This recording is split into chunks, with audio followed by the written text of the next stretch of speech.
Hi, everybody, and Happy New Year. Hope you all had a good Christmas break.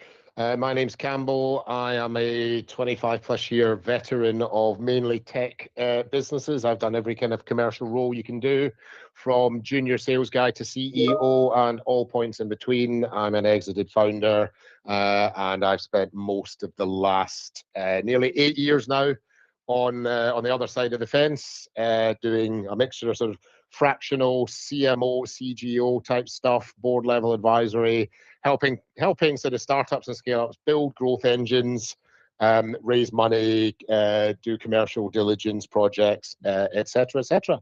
So yeah, please connect with me on LinkedIn. I'm happy to chat and grab a virtual coffee and chuck some free advice around if you want to discuss anything that we discussed today in more detail. Thank you.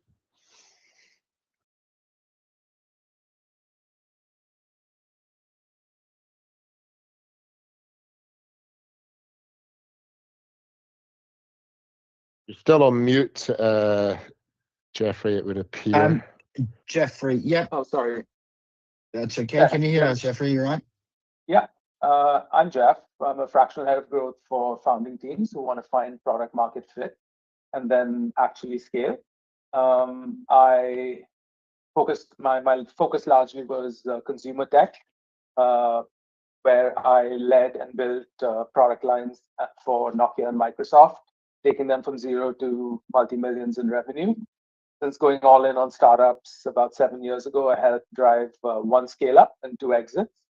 And I sit at the intersection of product and GTM. Lovely to be with you all today.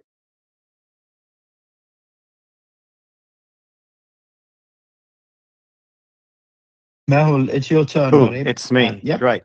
Hi, I'm Mehul. Lovely to meet you all. I'm a growth operator, portfolio growth operator. Been in the focus predominantly on founder-led brands. I'm less on the 0 to 1. My generally the ICPs are about 10 million plus. Could right up to enterprise level, UK and Europe.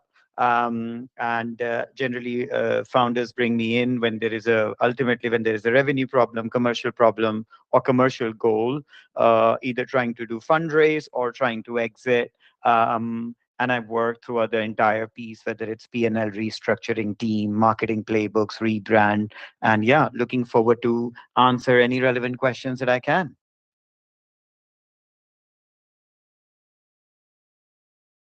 Hey everyone, name is Visar. I am one of the founders of Waste, marketing agency based out of London.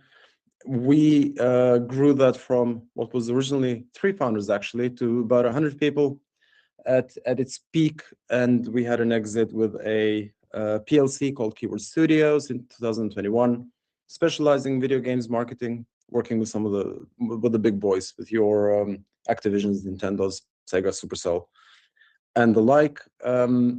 Now I am in startup mode myself. Me and one of the founders from Waste, we've started a bit of a vehicle, I guess, but let's just call it a consultancy called MV&P.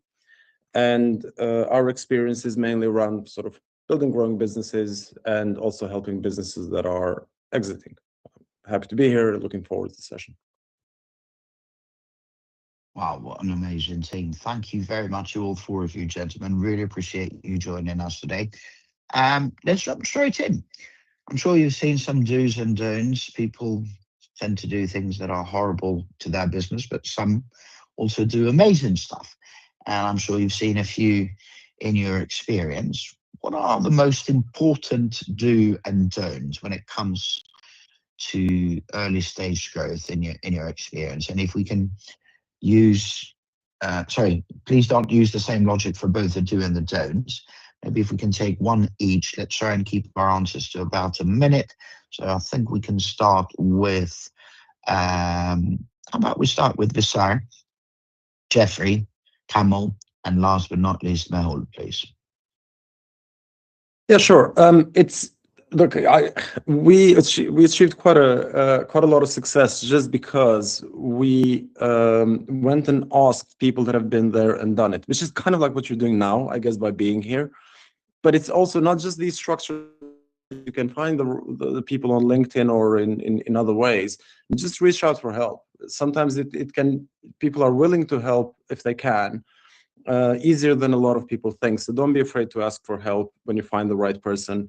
And you'd be surprised as to how willing people will be to sort of share their time and the mistakes that they've made to help, maybe help you avoid making the same ones. Very good one. Yeah.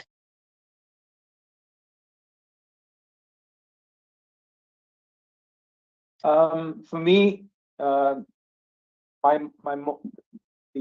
most important thing that I encounter with a lot of early stage founders is their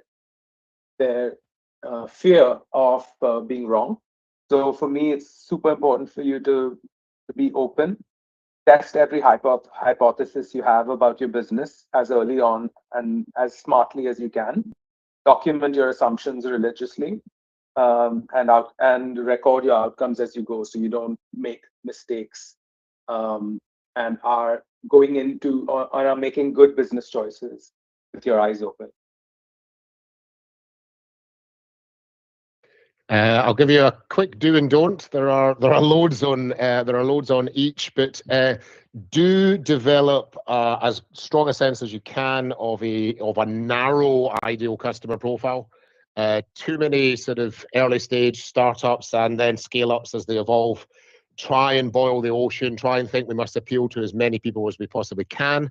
You need to have the tighter your ICP, the tighter your proposition, particularly if you're you're a little bit further on your journey, you've got product market fit, etc., or at least some sense of product market fit. Get to that ICP and focus on it, because if you can't be successful in sectors where you've got the absolute strongest fit for what you do, best benefits, etc., you're not going to be successful anywhere else. So again, firmographics if you're in B2B, demographics if you're in B2C, but sizes, sectors, geographies, buying behaviors, budgets, etc., and I'm a brand strategist. I love brand work, but don't worry too much about branding. We all know many, many examples of the most famous former startups in the world that their branding was god bloody awful right at the beginning. But it doesn't matter in the early days when you're hand selling stuff. You haven't got a huge automated inbound growth engine purring away nicely in the background. As I always say to people, people quite often say to me, "Oh, we've got 20 grand to spend on branding." It's like, spend it on almost anything else apart from that. Spend it on go to market, spend it on events, whatever it might be. Go to where you can find your customers.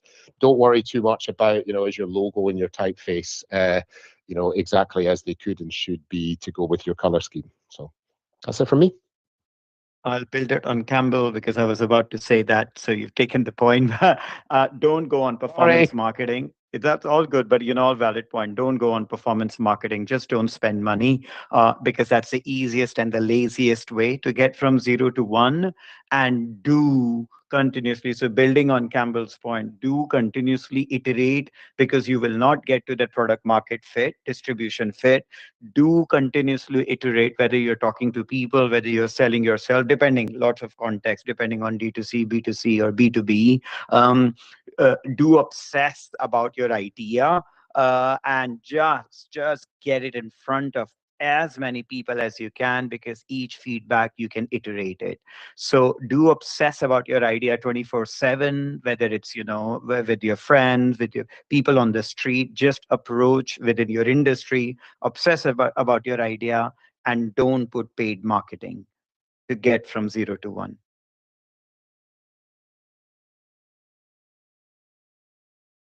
Wow, thank you very much, gentlemen. Really appreciate that. Right, Joe, we've got a few questions in the chat. We will tell you what, we'll go through Haidar's question first because he's live and he gets priority, and then we'll go through some of the questions that people sent in. But we've got 45 minutes to go, so we've got time for a few questions. I guess I'll just reset the conversation for those of you that have just joined us either here on Microsoft Teams or on the live streams. This is Startup Growth Q&A. It's our 168th session. We've been doing these for almost 5 years now, and the idea is quite simple, to help you go from 0 to 1, or hopefully some of you even 0 to hero. We're taking any questions you may have in growing your business, whether that's user, vendor, partner, client acquisition, growth hacks, go-to-market, sales, marketing, advertising, branding, and all that jazz. There are no wrong questions and no need to be shy. It's a learning curve for us all. If you're on the live streams, please be aware that unfortunately we are unable to monitor your questions live. So if you do want to tune in and ask questions, you'll have to join us here on Microsoft Teams. It's audio only, which means you can tune in from anywhere via any platform or device. Simply go to our website, startuptoscaleup.club. Again, it's startuptoscaleup.club. Scroll down a little bit, you'll find today's session, which is Startup Growth Q&A 168. Click join, quick registration on Luma. There you'll see the link, and through that link you can tune in. Once you're here, like Haidar just did, you can then type your question in the chat. We'll give you the mic, introduce yourself, and then fire away with your question. Now, if your questions are not on growth, please save them for the other conversations we run. Monday's talent, Tuesday's product and tech, Wednesday's growth, Thursday's fundraising, second Friday of each month is UK startup law, and third Friday of each month is UK startup finances. They're all from 12 to 1 p.m. UK time. They're all paneled with some brilliant people who've been there and done it, and they're all free. Haidar, can you hear us? Hi. Yep. Thank you, Anton. Thank you very much for joining us again. Please, a quick introduction and then fire away with your question, buddy. Okay, absolutely. Yeah. So, hi guys, my name is Haidar. I'm currently I'm digitalizing the after payment space, so digital receipts and loyalty cards for UK SMEs and for consumers too. So instead of you going to the shops and getting a physical paper receipt and having that clutter, or type in your email, all you do is link your card to our app, and then once you pay as its partner store, it automatically is sent over to our servers and then delivered to you as a digital receipt and loyalties. So with that being said, we're close to finalizing our MVP and soon to be raising for next month. So with everything I just said, bearing in mind, for when we officially launch and go out to get those merchants, what would you say is the most effective way to market them to get on board them? Thank you very much, Haidar. That's a lovely question. Sorry, I don't know who's. I can take that if that's okay, Anton. Mehul here. Okay, Mehul, all right, you can go first. Cool. Then Campbell, then Jeffrey, and then Visar, please. Fine. Hi, I'm actually currently one of my clients is Shine. Again, it's a huge group in Europe, backed by Silver Lake, Sajid Group. So first of all, there's a lot of competition in this market right now. So the thing is, what you're offering is, of course, it's niche, it's great, but it could be one of the features because now lots of the Tide, Sages, Pleo, a lot of the world. So the competition is huge. My advice to you would be focus on partnerships because you're looking at, whether retailers, you're looking at retailers and merchants. Retail would be a bit of a difficult one to get to because of the procurement, but the best thing would be focusing purely on partnerships, maybe some of the trade PR, but purely on partnership approach. So one or two bigger partners that can get you access to the system, whether it's the likes of Just Eats of the world. Just Eat delivery will also be quite big. So it could be individual hospitality, but looking at system providers also, platforms and system providers where you can build the relationship and you could be used as one of the providers within their bigger ecosystem. That would be my advice. Thank you very much. Thank you very much. That's all really good stuff. I won't try and avoid any of that. The one thing I will repeat is that it is a crowded market. I know a fair bit about this space. I've had some previous clients in the sort of EPOS, e-receipts type space. So it is a crowded market. you have to have a really, really strong sense of your own differentiation, especially when it comes to starting to raise money, because anybody who knows this market knows that it's a different market. So what's your problem space that you're solving? How's it different to other people's problem space? How is your solution? Like I say the same thing to everybody on these panels. You can't just be 10% better than what they've currently got. You've got to be 10 times better. Otherwise, they're not going to change. Inertia is not your friend. How does your solution solve those problems? What are the benefits? What are the outcomes? Think about use cases. It's too easy in this sort of sector just to have a sort of a hospitality theme and a retail theme, whereas it's not that simple. You know, things like people like coffee shops have more in common with a dress boutique than they do with a restaurant. The way they transact business, even though they're selling drinks and food, is more like a retailer than it is a hospitality vendor. You know, can you think of any good niches? You know, I've worked with businesses that had great success in startups, because there's a lot of new businesses starting in the retail hospitality space where a lot of time they need a lot of help, but also there's advantages in working with them because they haven't got a lot of established infrastructure already. It's very hard to get people to shift out perfectly fine, depreciated assets that just still work. Whereas startups need help with tech to start up properly. You can perhaps lower their entry level costs. And again, just think about any other interesting niches like pop-ups, festivals, street food markets, any of those places where if one of your advantages, say, is how quickly we can get you up and online and do everything electronically, well, there's a lot of people going to those kind of temporary locations where they do need help too. But yeah, try and find some niches and think about how you can exploit them. That's brilliant. Thank you very much. I think next. Perfect. Thank you very Jeffrey, much. and then thank you, Jeffrey, and then Visar.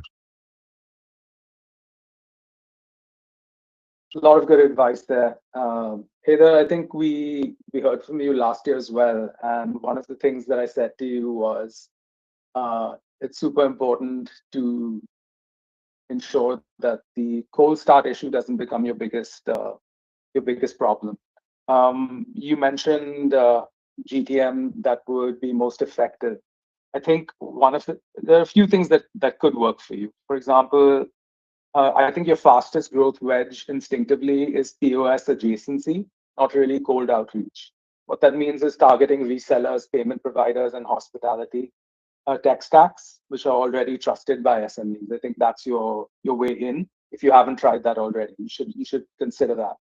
I would say the second thing that occurs to me for you is lead with a single visceral win. Don't actually pitch things like digital receipts and loyalty. I feel like that's commoditized, a very commoditized way of talking about your business, whereas your business might have a really special aspect to it. So, for example, think about transformative things like turn every card payment into a repeat visit. Those are the things that your resellers or your customers are likely to respond to. The third thing I would say is B2B2C is only painful if you ignore the C in it, which is the customer. So one of some advice I gave you last time was also go local. So really, really focus on a tight geography to grow from. I think that is going to be very valuable for you. Student areas, coffee chains, basically places which have high traffic and high intensity spending is definitely something you should consider. And I think the final thing for me is pick a metric that your target customer that's really important to your target customer and is not being solved, and solve for that one thing. I think that's the wedge that you're looking for. That's the white space. That's the gap that you should grow from. Focus only on that one thing, and I think you'll have a much smoother entry into the market. That's it for me. Thank you. I don't have a huge amount to add. I think the guys have covered it really well. So what I would say, Haider, is it definitely feels like a positioning piece, though. It feels like you're a step before GTM, where you really want to nail down exactly the area you're playing in. And I think what Campbell said in the beginning about really, really knowing your customers, In your case, you've got customers with very, very different interests. So you have to attract, and then you have to, I suppose, keep both people that need to use your service from a business side and obviously consumers. And in this case, their interests are wildly different. So having a niche and being incredibly clear on that strategy piece around positioning is crucial. Otherwise, you're going to need quite a huge team, quite a lot of funding to be able to get this off the ground, if I'm honest. But yeah, positioning piece and then go hardcore niche would be my 2 cents on it. Thank you very much, guys. That is brilliant. Thank you very much to all 4 of you. And yes, Hader, I really think that niche positioning, it's really important. Well, I was about to also add, so somebody here mentioned pop-ups and markets. I think that's brilliant. If I remember correctly, you're based in London, Hader, is that right? Yep. Right. So what I would do is, in terms of positioning, I would try and pick 2 markets. One, you've got quite a few markets and pop-ups around London, but you also got static markets like Shepherd's Bush Market, which it's in Goldhook Road, and there's a few others that are similar. Most of these people are, if you find the right niche for them, they're going to love you. And a lot of these people, they're there all day, every day, right? And if you take one market, you'll have there, between 50 and 100 people. That's one. The second part I would go to, I really think you could cut some really nice deals with accountants. Pick a niche. I don't know, just for argument's sake, accountants that deal with hairdressers, for example. Pick a niche and be known out there as the person, or accountants that deal with corner shops. Once you pick a niche, go to those accountants and say, this is what we specialize in, and find ways to work with them. I hope you found that helpful. Any follow-ups, Hader? No, it definitely very much was helpful. I have all of that written down. Thank you. That is brilliant. And by the way, we will publish this we'll edit it and publish it as a podcast in the afternoon or latest tomorrow morning. So you can find it there as well if you need to go through it again. All right. Thank you very much. Brilliant. Thank you very much. We now have 32 minutes to go. Got time for a few questions. So if anyone's tuning in via the live streams, please feel free to join us here on Microsoft Teams audio to ask questions, because we can't monitor your questions now, whether you're on LinkedIn, YouTube, Facebook, or Instagram. Quickest way to do that is to go to our website, startuptoscaleup.club. Again, it's startuptoscaleup.club. You scroll down a little bit, you'll find today's session, which is Startup Growth Q&A 168. You click join. It's a quick registration on Luma. That gets you a link, or you'll see there's a link on Luma, and through that link you can tune into our call. Being audio only, it means you can tune in from anywhere via any platform or device. And obviously, as you can see today, we're helping founders with growing your business. There are no wrong questions, and there's no need to be shy. It could be on anything to do with your growth, whether that's user, vendor, client, partner acquisition, go-to-market, growth hacks, sales, marketing, advertising, branding, and all that good stuff. We'll now go on to our next question. I'll put that in the chat, but I'll read it out loud for the live streams. We're based in Birmingham. We're preparing for a Series A raise for our prop tech startup, offering tenant engagement platforms to landlords of build-to-rent properties. Our challenge is that landlords often view tenant-focused tech as a nice-to-have rather than a necessity. How can we craft a consultative sales strategy that reframes our platform as a critical tool for reducing churn and increasing tenant satisfaction, particularly in a competitive rental market? I like the nicheness of it, though. I'm not sure whether it's too niche, but specifically for landlords of build-to-rent properties. let's go to Jeffrey, then Ida. Sorry, not Ida, my bad. Jeffrey, Campbell, Visar, and last but not least, Mehul, please.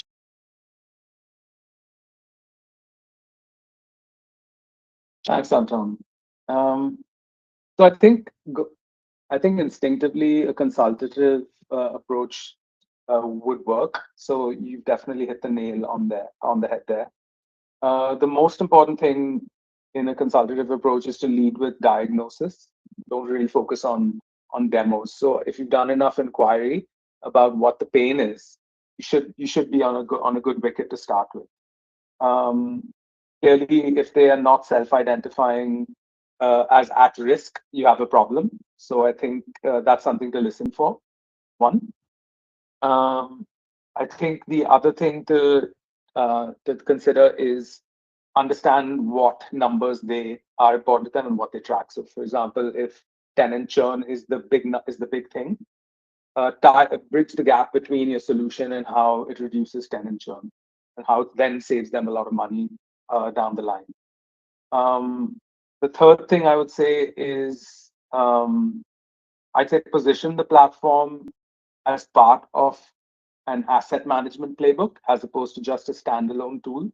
You should consider that. It's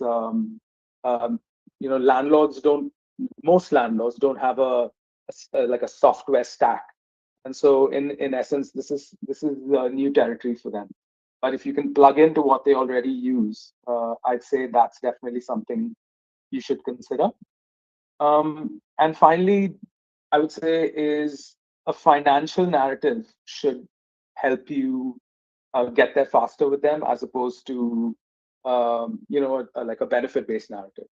So for landlords, if they're managing a portfolio, one of the most important things is how the portfolio is performing, and that is definitely something you should lead with if you can. Those are my early thoughts on this. Yeah, hi, just quickly from me. I think we had this question last year, so I haven't got a huge amount more I'm going to add to it, other than I hate to be the difficult commercial diligence guy, but I am a difficult commercial diligence guy. So with that sort of hat on, I think it's really, really crucial that you understand the problem that you're solving and why that is a problem, and what are the benefits of your solution. Because I fear that we might be in 10% better territory here, not 10 times better. Because I've worked with a couple of prop tech businesses in the past, and that started their businesses during COVID, when you had to be a little bit more slicker and try and do everything electronically, and then afterwards, it kind of died out because people went, it's not what the benefits gained from this little bit of automation or this little bit of whatever it might be were not enough to justify the price. So they went back to the old-fashioned way of doing things. So I think even in that build-to-rent niche, which is a good niche to be in as opposed to more mainstream estate agents, but I think it is seen as a nice to have. I think that's the problem, is that, do they care about reducing churn? I don't think they do. And do they care about tenant satisfaction? I also don't think they do. I think they accept the fact that tenants are quite often our short-term prospect, and there's nothing much you can do about it. Or if you're in things like social housing, then you're not necessarily providing the tenants or finding the tenants either. It's a housing association, or it's whomever. So I think you need to be a lot tighter on outcomes and benefits, return on investment, etc. Because and making sure that the problem that you're solving is a real problem. The consultative sell is the way to get there. But again, you need to be able to be successful in your target geography and your strongest markets. And if it doesn't resonate with those guys, and if you can't build enough of a compelling ROI model, business case that they want, including free trials and time limited offers and stuff like that, then I think those things become essential to do, because you've got to prove that you can deliver the value that you say you can deliver, and that value has to matter to them as well. That's it from me. Thanks, Campbell. Yes, Visar.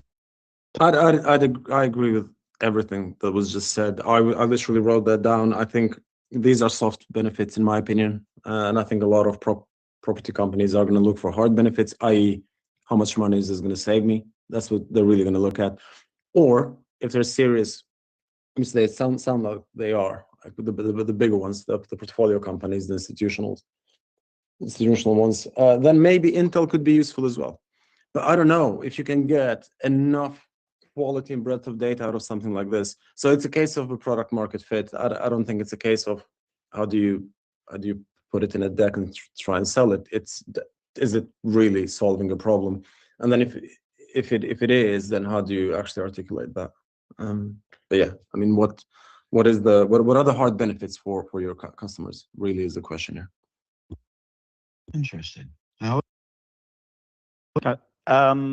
lot, Campbell has covered and the folks have covered quite a lot of all strong points. My only thing I will add there is, again, there is a clear product market issue. Maybe you just further hone into it. Maybe it's not landlords, maybe it's estate agents, because what you want is volume and scale. How your tech, because I mean, I've got personal friends who've got a portfolio of 10 or 15 properties that can be easily managed. You don't need tech solutions. But if you're HMO, where you're renting by rooms, that's where the volume comes in. So my advice would be look at the volume, whether it's, and if landlords are the right target market, but within landlords also, maybe HMOs, because when they are renting by room, there is more volume, hence there's more paperwork, I guess, more, and maybe targeting estate agents, smaller estate agents with rentals, because you just need more volume. That's another angle. It's a very interesting angle. Maybe student accommodation places or people that normally tend to have large portfolios of properties that they rent on or Airbnb and a few other similar ones. Okay, that's interesting. Thank you very much, Steve. We now have 23 minutes to go, so I guess we'll go on to another question. We're a consumer tech startup in Brighton launching a smart home assistant with enhanced privacy features. Whilst privacy is a strong selling point, we're finding it difficult to craft a brand that feels both innovative and approachable in a market dominated by global tech giants. What strategies can we use to build a distinctive brand that highlights our ethical stance without alienating mainstream customers, especially those who are skeptical of new entrants in the sector? Oh dear Lord. I mean, you can get a smart home assistant from Amazon for a tenner. All right, let's see what the experts got to say on this. Let's start with Visar, then Mel, then Jeffrey, and last but not least, Kamal, please. What would you do here, gentlemen? That's a good one.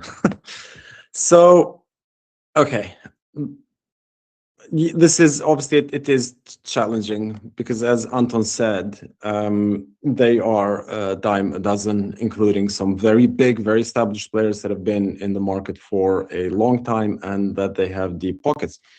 That's not to say that you shouldn't go for it, though, at all. But what it is, I guess, if I'm reading this correctly, it is saying that privacy is your main differentiator. That's your USP. So I assume that you're doing privacy way better than everyone else, and I assume that there is a genuine need for the market for those privacy features, which obviously we know what it's like with smart tech, right? Everyone is worried about that. I'm worried about it. Everyone is, in terms of you got to have kids and they're talking, and you just don't know, like, sort of how secure that stuff is. So it is a genuine opportunity, I guess. In terms of how do you get that into the market and how do you get a piece of the market, that is an entirely different thing. I wouldn't say that it's a question of, and I'm going to go back to a positioning piece. Again, I'm going to go back to this need to really spend time to build a strong foundation, a really strong strategy, where you're answering some very difficult questions around your positioning, around your consumer base, around your competition, around where you're playing and why do you have an advantage. And that does require you sort of eliminating quite a few things from from the table to get to something that is incredibly pointy, to like an amazing strategy that makes sense, that really gives you a competitive advantage, that allows you to sort of win in what essentially is win a piece of the market in what is essentially an incredibly crowded space. And there's loads and loads of examples of that. And I would strongly recommend to look at some of those examples and how some really, really small companies have managed to get a pretty good, decent share of the market. And in some cases, they ended up leading actually. As a case of the airline in US, Southwest, I believe, was the one. Incredible case study. So that's a classic case of that. In terms of practical advice for something like this, I would sort of say that you need to look at it not just leading with the features, but it needs to be a congruent thing. It needs to be everything together. It needs to be, how can I improve other touch points? How can I improve other aspects of my product? Do I have the best user experience? Do I have the best design? And wrap that up together with the privacy features. Because yeah, you're right. If your product is maybe doesn't look as good as some of the other stuff, and at the end of the day, it does sit in your home, or if it has, or the UX is maybe a little bit clunky or not as good, or only 10% better, like Campbell said earlier, than what's out there, then maybe you don't have enough of a USP. So I think the case is to sort of figure out, I would figure out the strategy for where do you play and how do you win in that particular area. Again, I see it as a strategy piece, as a first step. And maybe you have it, maybe that all exists. I don't know. Like, this is the difficult thing with these types of questions. But yeah, crowded market. To summarize, really crowded market, tricky but not impossible. Definitely a strategy piece to really get your positioning right, and then and take it from there. Great advice Thank you very there. much. So, Yes, Mel. I'll keep it very practical and simple, straightforward. Of course, crowded market, and I think we all know that. You're Brighton based, just focus on Brighton, just get the traction there. Maybe leverage your base in Brighton to see what you can offer that only you can offer and get the traction. Just look at Brighton and nearby areas and really play to your strength. If you are Brighton based, can you create a local flavor to your offering and reach out to, again, local people? You can maybe look at landlords, or look at other maybe estate agents, create partnerships, but start local. And Brighton and Hove, and maybe there are particular issues with the smart home that are a little bit more specific. So the way you can outcompete the alternatives is go more bespoke. And as you go more bespoke, that there is your brand distinctiveness within your offering. So go local, because that's where you can compete with national brands, and then at least depending on where you are in your cycle, and then you can look into how you unlock the next stage of the growth.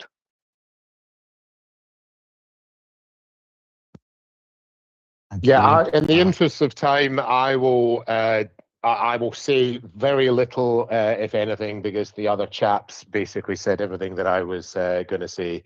That yes, it's going to be it's a tough road, but if you can't be successful in your immediate backyard, then it's going to be tough. So think about what some local partnerships and other stores in the home sector that you might be able to find locally. But yeah, you're going to have to knock on some doors, give away some stuff. But it's always going to be challenging if you're talking about privacy and security. An unknown, untrusted brand, whether it claims to have an ethical stance that others don't or not, is always going to be tough. And okay, those are all great answers. And for me, I think one of the things that I would say is that people don't actually buy privacy. They're buying peace of mind, and peace of mind is tied very, very tightly to trust. It's going to be extremely difficult for a early stage startup to build trust on their own. So one thing that I feel is really important for you to do is to do maybe what Mehul said, which is to grow locally and use FaceTime with people to sell them on why your offering is actually better in terms of privacy. Better is a very difficult sell as well, because again, it's about trusting the words that are coming out of your mouth without the ability to actually demonstrate why. There are other ways that you can approach it, which is by borrowing credibility without borrowing personality, which means use third-party validation. So, for example, certifications, audits, customer reviews, privacy advocates, etc. Go that route, and then use them as a voice to sell your startup. So it's not one-step selling; it's two-step selling, but it's via trusted channels, which actually confers trust on you. The second thing I would say is, no matter what, be extremely transparent about the shortcomings of your offering versus others. Transparency in that area already also builds trust. And I think that if you can stay as far away, or well, not stay far away, but actually build other features around the privacy pillar that allow you to compete in areas that incumbents don't currently, you're going to have a smooth entry into the market. So good luck with this. That is amazing. And once you have gotten those certifications and rubber stamps that Jeffrey mentioned, you could also try two things. Number one, find a way to search for articles. And there used to be, I don't know if there still are, but there used to be a lot of articles about funny stories and horrible stories of people kind of being snooped via their Alexas and various other home assistants. Look on those and then go and comment there. Reach out to the people that wrote the articles and say, that's precisely why you've built this, and tell them why this is so good. You can also look for something called journal requests and a few other hashtags that various newspapers and journalists tend to post when they're looking for stories. That can be quite helpful. And the other thing is, again, either if there's similar stories or even if they're not, but I'm sure you can find VIPs and celebrities posting at some point in their life, posting stuff about being worried about who snoops on them. So maybe, I don't know, just for argument's sake, Ricky Gervais, I think he posted in the past a few times on this stuff. Reach out to people like that and say, actually, I would even take the investment approach. We're working on this, and we are looking for an investor, or we are looking for an advisor. However you want to frame this, and get them on board. And then, if and when you do, then say to them, how about you? Well, actually, not say to them, how about you? The condition should be for them to shout at the top of their lungs about this product. That's what I would do. Right, yeah, we've got 12 minutes. I think we've got time for two more questions, tops. So we'll go through our fourth question, but if you want to join us, if you want to ask us any questions, you'll have to join us live here on Microsoft Teams, because we can't monitor questions on the live streams, whether you're on LinkedIn, YouTube, Facebook, or Instagram. Just a reminder, we're here to help you with whatever questions you may have in terms of growing your business from zero to hero. The idea is quite simple. If you do have any questions, you'll have to join us on our audio only. Go to our website, startuptoscaleup.club. Again, startuptoscaleup.club. Scroll down a little bit, you'll find today's Q&A, which is Startup Growth Q&A 168. Click join. It's a quick registration on Luma.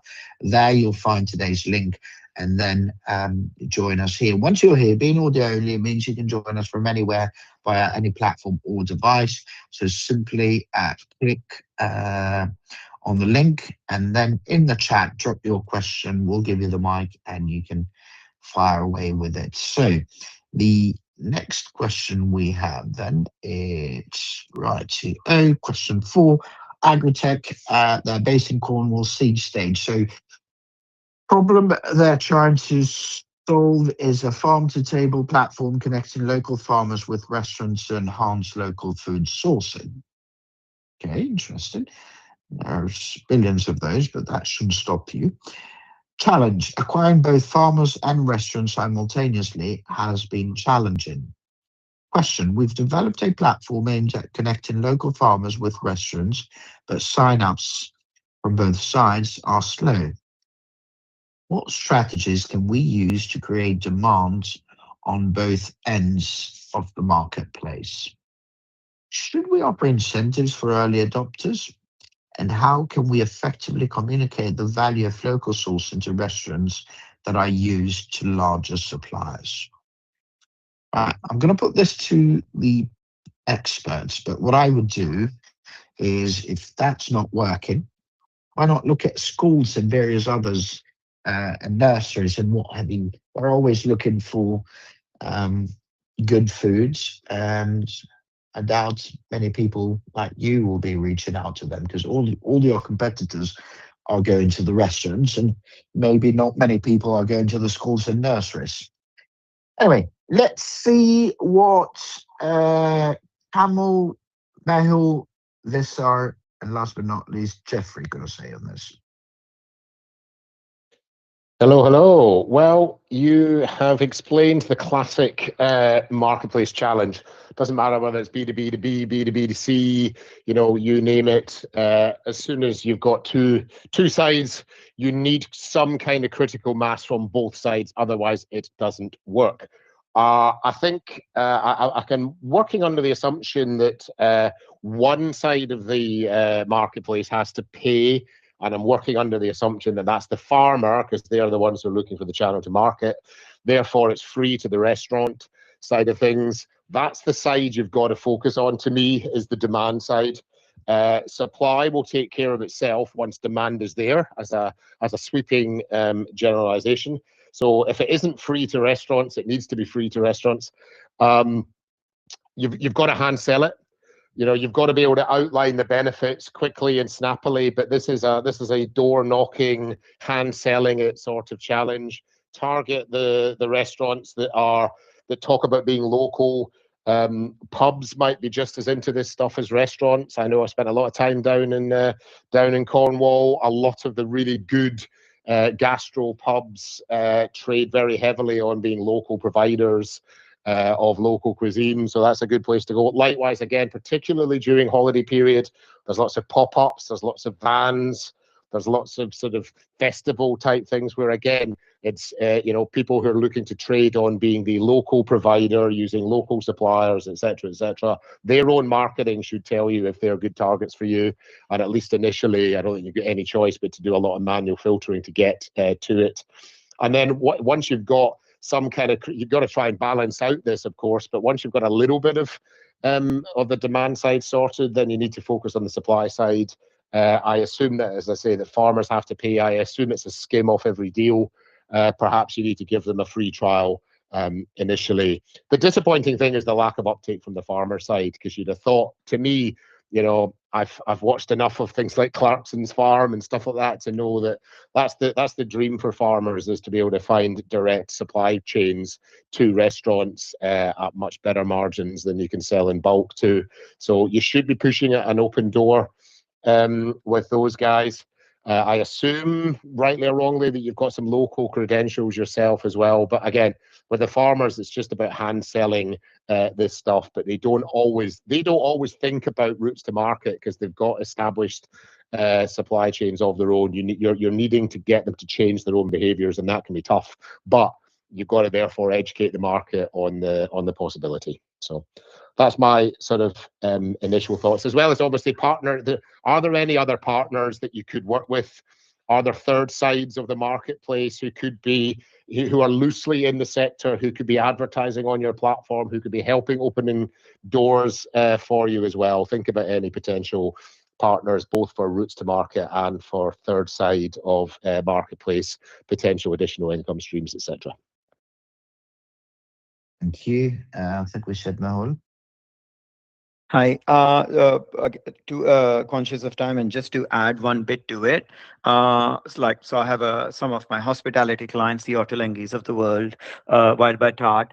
just work, and in addition to what Campbell has said, because he said all the right things, and I won't repeat, maybe invite some farmers, create chefs, work with chefs to create recipes, and create, a bit of a virality, bit of a buzz going on where you're working, because the menus change, and locally sourced is always in part of the menu. So maybe working with chefs, and creating content that how your food, locally sourced food, is being used, produce is being used in their menu, and what it does it to taste, deliciousness. So maybe that's the content aspect of it that could be used to drive more restaurants to the platform.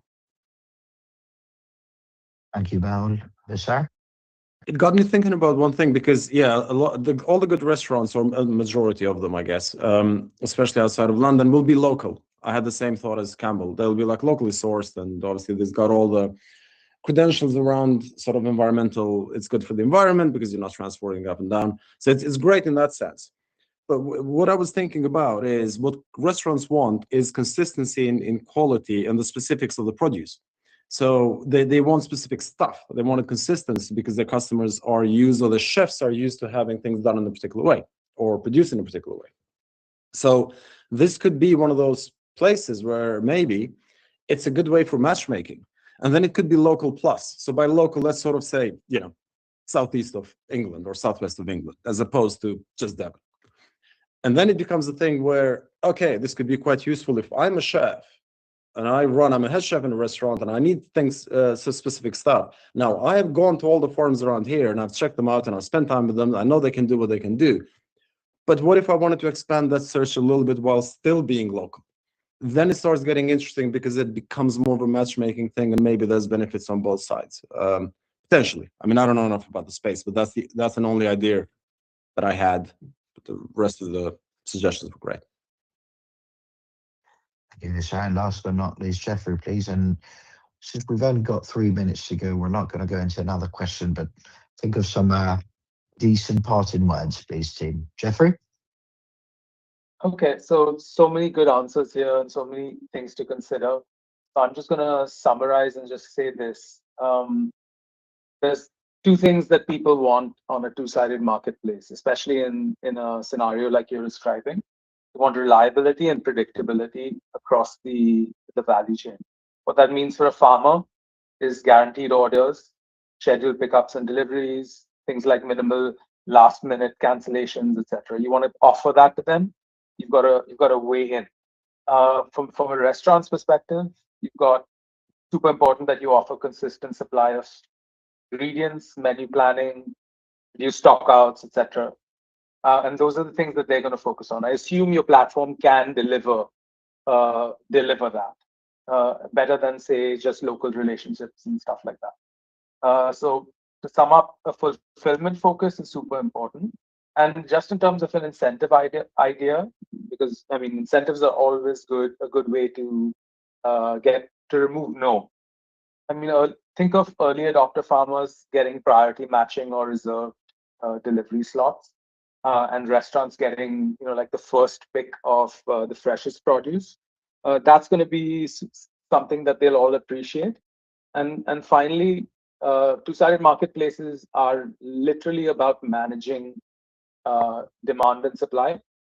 And so I would, given that you're local, Cornwall local, you're already on a very strong wicket. The whole point is the question to answer for you is it an awareness problem, or is it a trust problem or an incentive problem that needs to be solved? And once you've identified, which one there's to solve, double down on it and remove the no wherever you can.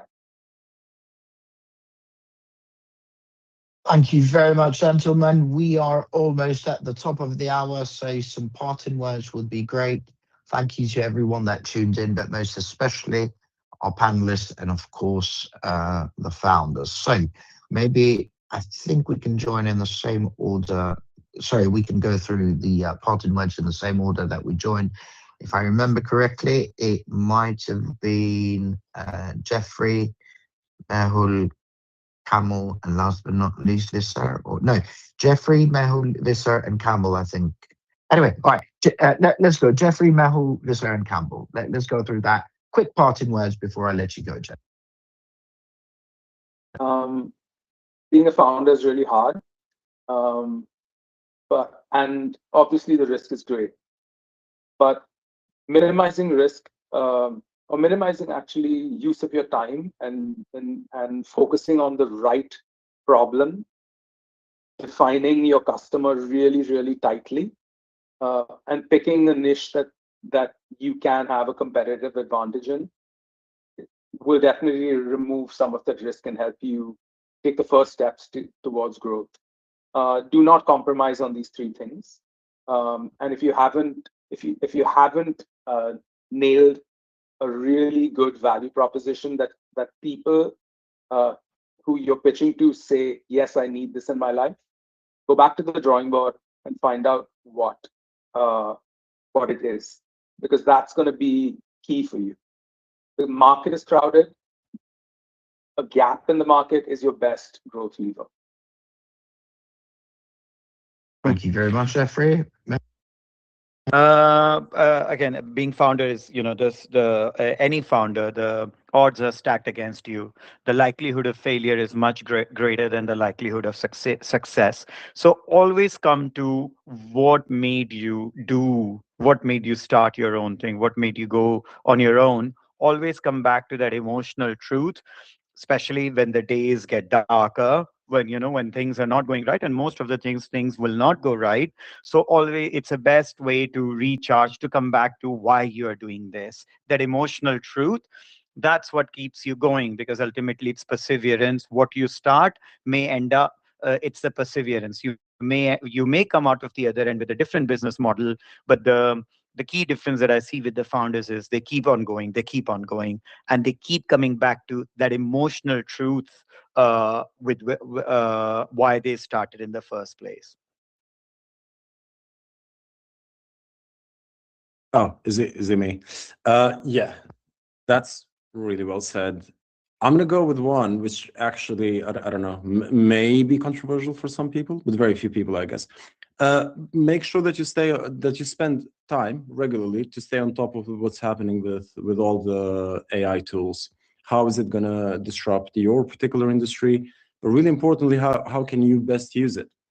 And it can be amazing in terms of some of the questions that we hear here, all the stuff that we talked about, strategy, positioning, really getting that piece right, really doing that deep research, really sort of getting to grips with it.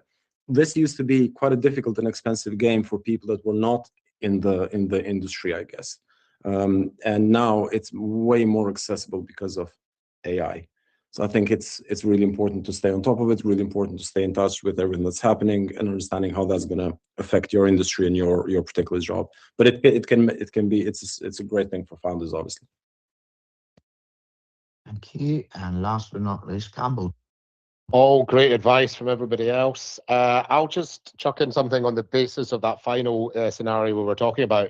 It's really important to understand that what you're selling isn't always what the customer is buying. We talked about that a little bit with the prop tech scenario of, like, they don't care about tenant satisfaction. They've got to be buying something else. Frictionless transaction, significant reduction in costs and admin overhead, or whatever it might be. So where are you adding value? Where are you removing friction? And where can you continue to add value over time? Because another thing that just occurred to me there with the agri-tech example is, like, there's a bunch of different of these kind of marketplacey apps, right? So I've got a mate who set up one app that was trying to find emergency tradesmen. I come back home, my electricity is out, I've got a flood, I've got a whatever, I need somebody now. I hit a button, I find them. You don't get any repeat business, but because you are solving a problem, or you hope not to get any repeat business, but because you're solving an acute problem for me, I would use that app repeatedly for different scenarios. Whereas I do fractional work. I spend quite a bit of time in different places. So I've used a lot of doggy daycare for my little hairy companion. There's an app called Rover that it costs me money to use, and the dog sitter, they lose margin on it. Now, I've worked with about 8 different doggy daycare providers, And if we like each other and they like the dog, the first time I meet them to come and pick up the dog is, shall we just take this off the platform? You give me a reduced price, so it saves me a £5 each time, and then you make a £5 more each time. We are both fat, dumb, and happy, and the £10 that would have been given to Rover has gone up in smoke. So it is a very, very short-term play that doesn't add enough. It doesn't add enough value to both sides, and it costs both sides money. Therefore, both sides immediately churn once they've found each other. That's the danger with things like that agri-tech platform, is that as soon as they've found each other, they can just cut out the middleman, unless you are adding additional value like better delivery, better menus or recipes or whatever it might be. Analogous with things like Just Eat. Using Just Eat costs me no money, even though I mainly buy from all the same restaurants. It annoys me as a business person that I don't get enough leaflets or menus in bags basically saying, you can save 20% if you buy from us direct. I would buy from you direct, but Just Eat is friction-free and costs me nothing. So I go there to order whatever I want from wherever I want, because it adds enough value to me and it doesn't take anything away from me, even though it sort of, in quotes, punishes the restaurant.